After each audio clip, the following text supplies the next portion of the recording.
விவசாயத்தை கைவிட்ட எந்த ஒரு நாடும் பிச்சை தான் எடுக்கணும். அந்த லிஸ்ட்டில் நம்ம நாடும் சேர்ந்துருமோன்னு பயமாக இருக்குது. ஏன்னா என்னை சுற்றி பாருங்கள், ஃபுல்லாக சவுக்கு. கிட்டத்தட்ட இது ஒரு 50 ஏக்கர் இருக்கும். இப்போ நான் நடந்து போகிறது எங்கள் கொல்லிக்கு போகிறேன், 3 கிலோமீட்டர். இந்த 3 கிலோமீட்டருக்குமே சவுக்கு மட்டும்தான் இருக்குது.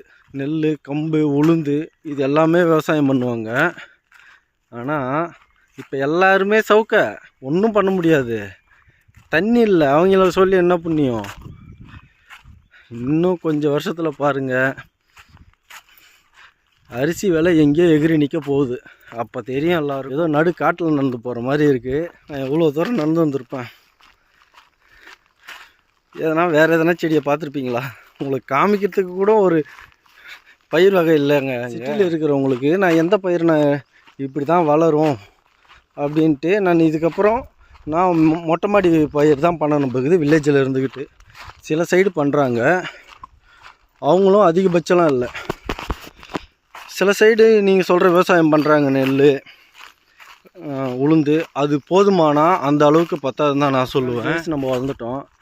ஆனால் விவசாயத்தை பொறுத்த வரைக்கும் ஃபஸ்ட்டு இருந்ததை விட இப்போ கீழே தான் போயிருக்கோம். நீங்கள் ஒத்துக்கிற மனசு இல்லைனாலும் அதான் நெசம்.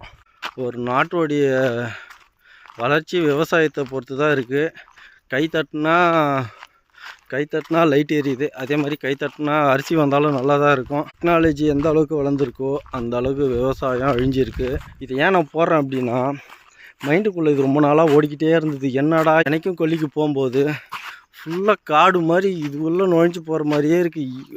அது ஒரு மாதிரி கடுப்பாக இருக்குது கைஸ். இதுக்கு முன்னாடினா நெல், ஒரு சைடு நெல் இருக்கும், ஒரு சைடு மல்லாட்டை இருக்கும், ஒரு சைடு உளுந்து இருக்கும், பார்க்குறதுக்கே நல்லாயிருக்கும். இது ஃபுல்லாக காட்டு உள்ளே பூந்து போய்கிட்டே இருக்கிற மாதிரி இருக்குது.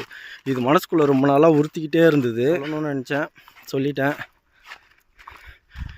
இன்னும் நிறைய விஷயங்கள் உங்க கூட ஷேர் பண்ணணும்னு நினைக்கிறேன். மறக்காமல் சப்ஸ்கிரைப் பண்ணிக்கோங்க. அதே மாதிரி 2036 அரிசி விலை என்னவாக இருக்குன்ட்டு கமெண்ட் பண்ணுங்கள், பார்ப்போம் யார் யார் எந்த வேலை சொல்கிறீங்கன்னு. அதே போல் தண்ணி விலை எவ்வளோ இருக்குன்னு சொல்லுங்கள்.